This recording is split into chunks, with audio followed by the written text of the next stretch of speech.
Daniel Carter stood at the end of Maple Street, his boots sinking into overgrown weeds. Before him, the old wooden house loomed against a dying twilight sky. He pushed the gate open, and a sharp, metallic screech shattered the silence of the neighborhood as he approached the sagging front door. He slid a heavy iron key into the lock. It turned with a heavy, final click. The door swung inward, revealing a hallway swallowed by shadows. Daniel stepped inside, his flashlight beam cutting through stagnant air while dust motes danced like ghosts over the creaking, ancient floorboards. A floorboard upstairs groaned. Daniel froze, his breath hitching as he climbed the stairs. In the master bedroom, a single chair sat in the center of the room. Suddenly, the temperature plummeted. His breath turned to mist. He turned to flee, but the door slammed shut with a violent force. He lunged for the handle, screaming as it refused to budge. Then, a rhythmic tapping began against the window. There, traced in the thick dust from the inside, was a single terrifying word: run. Outside, neighbors looked up in horror. A blinding, golden light ignited in the upstairs window, finally shattering 30 years of silence. The house had claimed its guest. Daniel Carter stood before the old house, clutching a small wooden box. Gray clouds stifled the morning light, leaving the street silent. He stepped onto the porch. The wood groaned under his weight. He slid an iron key into the lock. The door swung open with a sharp, echoing creak. Inside, dust blanketed the floorboards and the cold fireplace. Daniel worked until dusk, flinging open windows and sweeping layers of gray grime from the walls. By evening, the air felt less stagnant. He brewed coffee, the clink of his spoon against the mug marking the first human sound here in years. Night fell, turning the windows into black mirrors. At midnight, Daniel bolted upright in bed. The room was deathly still. Then, a faint sound drifted down from the second floor. It was a rhythmic, dry whisper. Daniel held his breath, gripping the edge of his mattress as the air turned frigid. The whisper returned, clearer now, carving his name into the silence. Daniel. His pulse hammered against his ribs. He had locked every door himself. He was the only living soul in this house. Daniel stood in the hallway, his knuckles white as he gripped the railing. He whispered to himself that houses creak and pipes rattle. The wind plays tricks, he thought, but his name kept echoing, a ghostly vibration in his ears that he could no longer ignore. He climbed the stairs, each step a heavy thud. Before the small wooden door marked attic, he hesitated. The handle wouldn't budge. He searched a nearby drawer until his fingers brushed cold metal. He pulled out a rusty key and slid it into the lock. Click. The door swung open. Freezing air hit his face as the flashlight beam cut through thick, dancing dust. In the corner sat a heavy wooden chest. On top, a nameless envelope with a single sentence: "For the person who finds this house again." Daniel's hands shook as he tore it open. A faded photograph fell out, showing a family from decades ago. He squinted at the image, peering at the upstairs window. There, behind the glass, stood a dark, impossible shadow. His blood turned to ice. The air grew heavy. A cold whisper brushed against his neck. "You finally came back." Daniel spun around, heart racing, but the attic was empty. Only the dust remained, dancing silently in his flashlight beam. Daniel stood frozen in the suffocating dust of the attic as a cold whisper dissolved into the shadows. He swept his flashlight across the floor, searching for the source, but the room remained empty and silent. The air felt heavy with the weight of decades. His gaze fell to a faded photograph in his hand. A family smiled before this very house 50 years ago, but in the upstairs window behind them, a dark silhouette loomed, watching. Daniel felt a chill. The past was not as happy as it seemed. He pried open a heavy wooden chest, revealing a broken watch and yellowed letters. Beneath them lay a diary. He flipped to the first page, seeing the name Thomas Whitmore scrawled in dark ink. The town whispered about the Whitmores. Daniel opened a random page and read the haunting words. The house remembers everything, even the things people try to forget. He snapped the diary shut, his heart racing. The puzzle was finally coming together. He tucked the diary into his jacket and gripped his flashlight tight. Walking toward the stairs, his resolve hardened. He would not leave this place until he uncovered every secret buried within these rotting walls. The investigation had only just begun. Daniel sat by the fireplace, the old diary heavy in his hands. Outside, relentless rain lashed against the glass, masking the suffocating silence of the empty house. He turned the yellowed pages to the entries by Thomas Whitmore. Years ago, Maple Street was a sanctuary, but the ink now told a darker story. The entries shifted. Thomas recorded footsteps in vacant rooms and doors swinging wide without a hand to touch them. A soft voice drifted from the attic.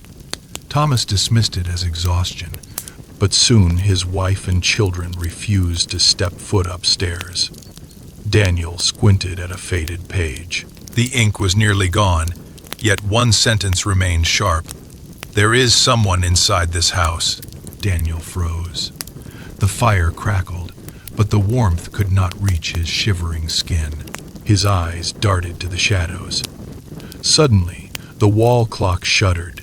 It had been broken for decades, yet the brass hands jerked forward. Tick, tick, tick. At exactly midnight, the gears groaned to a halt. From the darkness of the upstairs hallway, a faint, raspy whisper descended the stairs. "Daniel." Daniel froze as the name echoed in his mind. He gripped a heavy flashlight, its beam cutting through the dusty air of the hallway. His boots thumped heavily against the old floorboards until he reached the attic stairs. There, a single wooden panel looked strangely pristine. He pressed his palm against the grain. With a sharp click, the wall swung inward. Daniel squeezed into the airless space, his light illuminating a lone chair and 3 rusted metal boxes. The silence here was absolute, heavy with the weight of decades. He picked up a photograph of a woman standing before this very house. He flipped it over. Emily Whitmore. She never left. His fingers trembled violently. He lunged for the first box, pulling out a stack of yellowed letters. The final one was dated just 3 days before Thomas Whitmore vanished. The ink was dark and jagged, written in a frantic hand. If someone finds this room, they need to know the truth about Emily. Daniel could barely hold the paper still as the words blurred before his eyes. A floorboard creaked. A cold voice drifted from the shadows. "Please don't tell them." Daniel pivoted, his flashlight shaking as it hit a pale, translucent silhouette watching from the doorway. Daniel froze, his gaze locked on a shadow flickering near the doorway. It dissolved into the darkness like ink in water, leaving him alone with his racing heart. The air felt heavy, thick with secrets. He turned to the yellowed letter trembling in his grip. The ink was faded, yet the name Thomas Whitmore was unmistakable. It spoke of Emily, a girl tucked away in the attic, who believed this house was a sponge, soaking up every memory left behind. One winter night, Emily vanished. The family scoured the forest and every road in town, but found nothing. As Daniel read, the house groaned, a rhythmic creaking rising from the old floorboards beneath him. Thomas had written, "Emily is still here. She wants someone to understand." Daniel looked up. The whispers that had haunted his nights shifted from sharp hisses to a low, steady hum. He realized then that the house was not a prison, but a vessel, holding her stories within its very bones. The fear that had gripped him began to melt into a somber duty. He walked toward the attic stairs, the floorboards cold beneath his bare feet. He gripped the banister, took a deep breath, and climbed, ready to find the truth Emily had left behind. At 1 a.m., Daniel sat beneath a dim lamp, the rain tapping rhythmically against the Maple Street windows. The house remained silent, a heavy stillness hanging in the air. Suddenly, a heavy thud echoed from the floorboards above. Daniel rose, his chair scraping loudly against the hardwood. He froze as footsteps paced the upstairs hallway, deliberate and slow. A voice drifted down, thin and trembling, whispering his name. Daniel climbed the stairs, his grip tightening on the wooden banister. Each step he took made the old floorboards groan under his weight in the darkness. At the end of the hall, a sliver of light spilled from beneath a locked bedroom door. He pushed it open. The room smelled of dust and old paper. Faded drawings covered the walls, and a wooden bed stood by the window. On the desk lay a notebook. Daniel reached out, his fingers brushing the worn cover. He opened the first page. The name Emily was scrawled in blue ink. His breath hitched as the realization hit him. He had finally found the journal he had been searching for. Suddenly, the bedroom door swung shut with a sharp click, locking him inside the darkness. He was no longer alone in the silence. Daniel gripped the leather journal until his knuckles turned white. The bedroom air chilled suddenly, turning his breath into a faint, ghostly mist. His heart hammered against his ribs as he stared at the cover. Slowly, with trembling fingers, he flipped to the first page. He was looking for answers that only the dead could provide. Emily's handwriting filled the paper with sunlit memories. But as he turned the pages, the script grew jagged and rushed. She wrote of heavy footsteps pacing the attic at midnight and flickering lights in empty rooms. Panic lived in these ink strokes. Daniel stopped at a page stained with dark ink. "The secret is not in the attic," it read. "It is below the floor." He dropped the book, his gaze snapping to the wooden floorboards. With his pocket knife, he pried at the edge of a loose plank. The wood groaned and splintered in the silence. Suddenly, a rhythmic tapping echoed from the crawlspace beneath his feet. 3 sharp knocks vibrated through the grain. Daniel froze, his hand hovering over the dark gap. "Who is down there?" he whispered. But only a second series of deliberate knocks answered him. He pressed on to the final page where Emily had scribbled a final warning. "If someone finds this..." The ink trailed off into a jagged, desperate line. With a final surge of courage, Daniel pulled the plank away, exposing the absolute darkness beneath the house.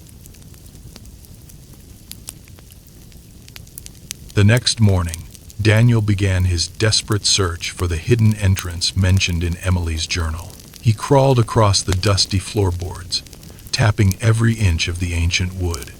After hours of hollow silence, he stopped by the old fireplace. One board stood out. Its grain was darker, and its edges were slightly worn. Daniel pried the board loose with a flathead screwdriver. Beneath it lay a rusted metal handle. He gripped the cold iron and pulled. With a loud creak, a section of the floor lifted to reveal a narrow stone staircase. A blast of stagnant, freezing air hit his face as he stepped into the damp dark. At the far end, he found a locked wooden box. He smashed the lock, revealing a stack of yellowed letters. His hands trembled. The handwriting belonged to Emily. "I know what happened that night," the first page read.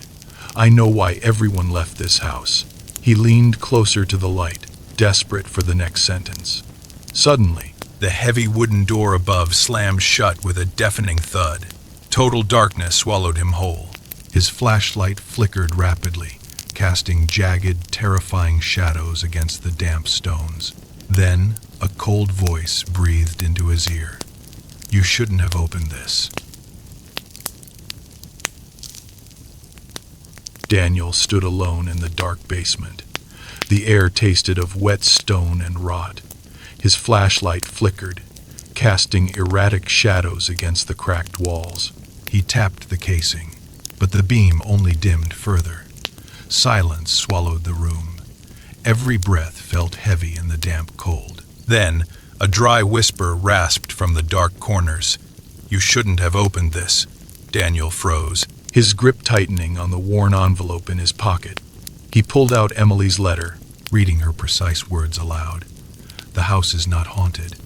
These are messages meant to be heard." He scanned the walls. A draft pulled at his hair, originating from behind a rotting wooden shelf. Daniel shoved the shelf aside, the wood screeching against the concrete floor. A heavy iron door emerged, coated in thick dust and jagged. Carved symbols. He grabbed the handle and pulled. The door groaned open. The door revealed a cramped, airless space. In the center sat a lone wooden chair holding a leather-bound diary. The name Thomas Whitmore was embossed in gold. Daniel flipped to the first page. A single sentence stared back at him. "I must tell the truth before this house tells it for me." Daniel pushed aside the heavy bookshelf, his muscles straining until the wood groaned, revealing a hidden room lost to time. He sat on the cold floor, the sharp beam of his flashlight cutting through layers of ancient dust to find Thomas Whitmore's final, faded diary. The ink was faint, but the words stung. Thomas wrote that Emily hadn't run away. She had discovered documents proving the house was built over a site the town tried to bury. She intended to take the evidence to the press, but then she simply vanished into the shadows. Daniel turned the page to find frantic, jagged handwriting. The final entry read, "Emily is not gone. She is waiting." Suddenly, a cold draft extinguished his light. The room shifted in the dark, and the temperature plummeted, turning Daniel's panicked breath into a thick, white mist. A pale glow flickered. A woman stood in the threshold, watching him with a steady, haunting gaze. She leaned forward, her voice like dry leaves skittering across stone. "Thank you for finding my story," she whispered. Daniel gripped the diary as the secret of the Whitmore house was finally no longer alone. Daniel froze in the doorway, his boots anchored to the floor as if the wood itself held him captive.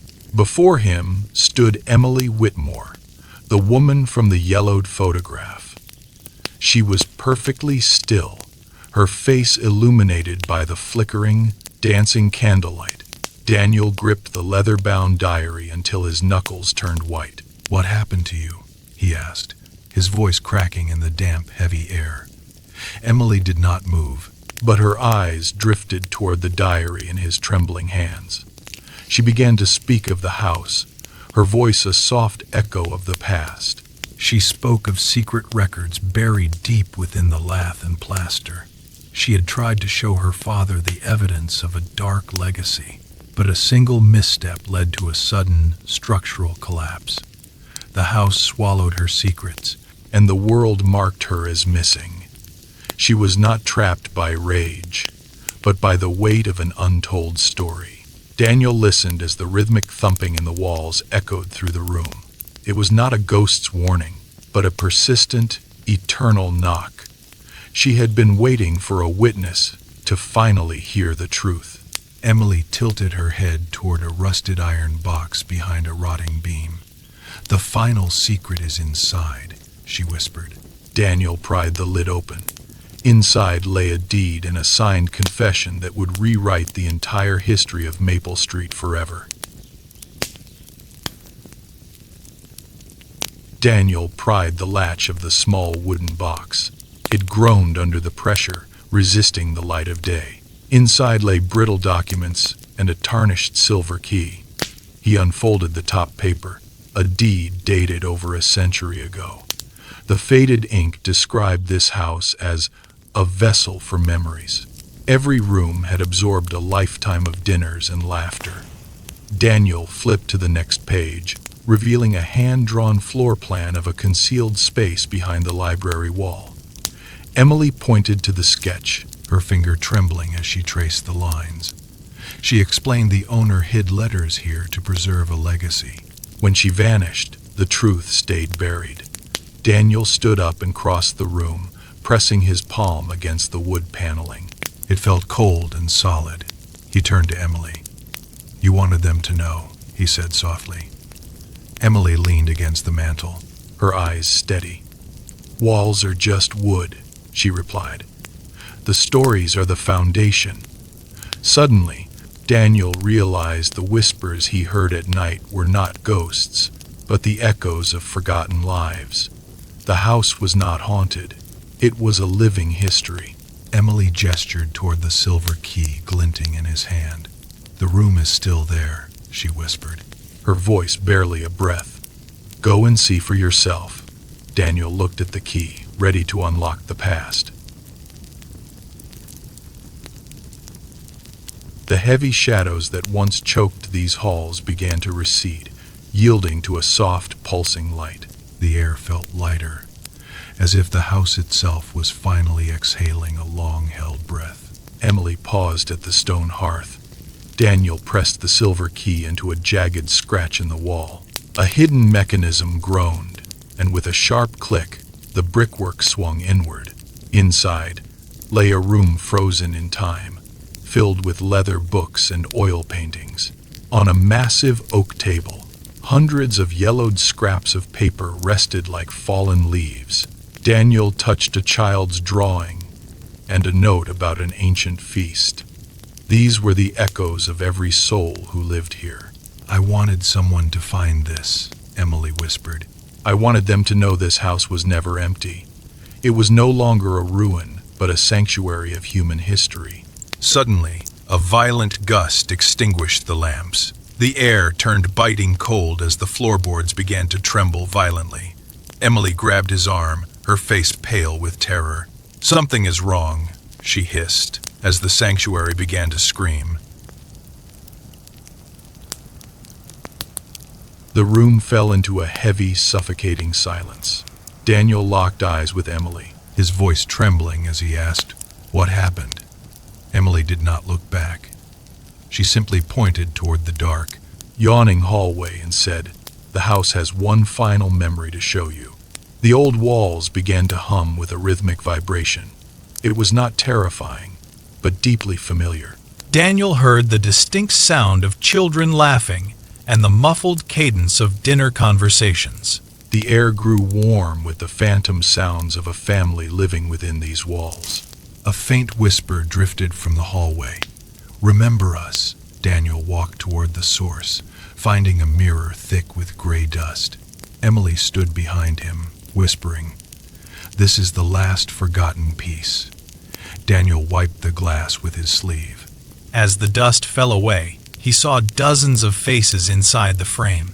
Generations of people stood side by side, smiling and at peace. Then he saw Emily among them. She was no longer pale or bound to shadows. She stood tall and clear, looking directly at Daniel. Emily whispered, "Thank you for remembering." The glass shimmered once.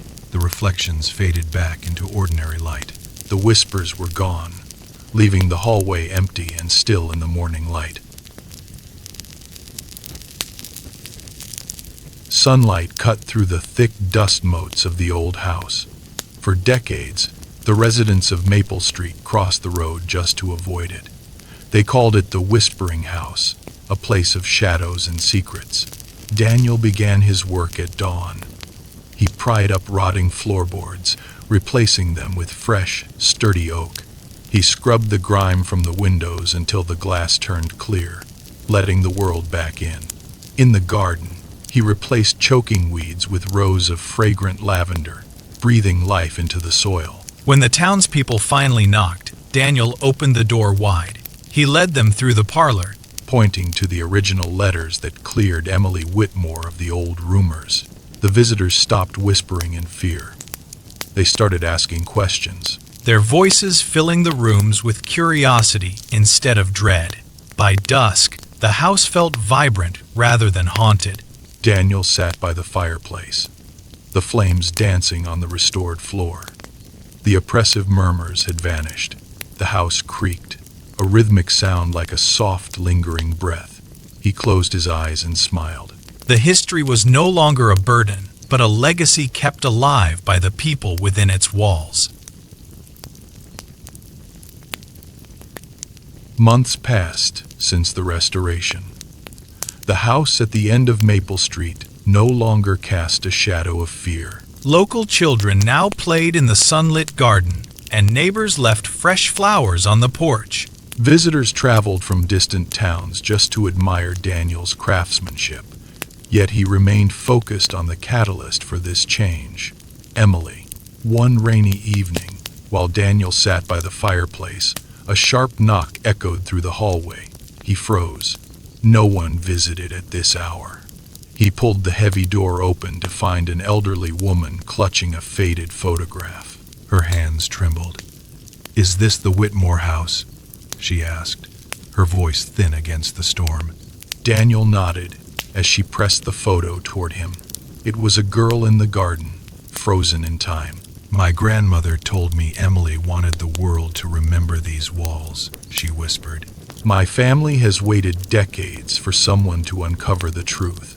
As she stepped inside, the fireplace flared with an intense, golden heat, and the very air began to shift around them. A soft, clear whisper brushed past Daniel's ear. It was not a sound of grief, but a chime of pure relief.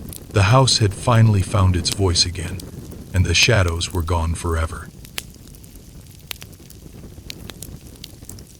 Daniel pushed the heavy oak door open, the hinges groaning in the stillness. Dust motes danced in the dim, amber light of the whispering house. That night changed everything. He realized this place was not just wood and stone, but a vessel for every soul who had walked its halls. Visitors brought memories, adding chapters through old letters and sepia-toned photographs. Daniel cleared the back parlor, lining the walls with shelves for the townspeople to fill. Soon, the room overflowed with history. Fear vanished, replaced by neighbors gathering to discuss the quiet moments that defined their lives. One evening, Daniel climbed the stairs to the hidden room behind the fireplace. He approached the old table where Emily had once left her letters. A single, fresh note lay on the surface. His fingers trembled as he opened the paper. The handwriting was unmistakable. It was Emily. The message read, "Thank you for listening. Thank you for remembering. A house is never empty when someone carries its story." Daniel smiled and placed the note among the collection. He stood for a moment in the silence. Then, he turned the handle and pulled the door shut. The story of the Whispering House was finally complete. Decades drifted across Maple Street like fallen leaves. Daniel remained, his hair turning as white as winter frost. Yet he never left the old house. Every morning, he polished the brass door handle until it sparkled in the sun. He pruned the roses with care, ensuring the garden overflowed with vibrant color for all to see. New families arrived, watching from their porches and whispering about the silver-haired man. They knew the name Emily. They understood the house held no ghosts, only the soft echoes of a life once lived. To them, the house was a living history book, its pages written in dust and light. One rainy Tuesday, the air grew heavy. Daniel sat by the hearth, tracing the wooden mantel as the floorboards creaked with memory. Then, a vibration brushed his ear, like wind through dry leaves. "Good night, Daniel." It was a faint exhale of history. Daniel leaned back and finally closed his eyes. The house grew still under the climbing moon. The windows no longer looked mysterious. They looked like guardians. The townspeople walked past the gate, no longer afraid. They understood the truth. Houses do not just hold walls and floors. They hold memories. And if you listen closely, they share them.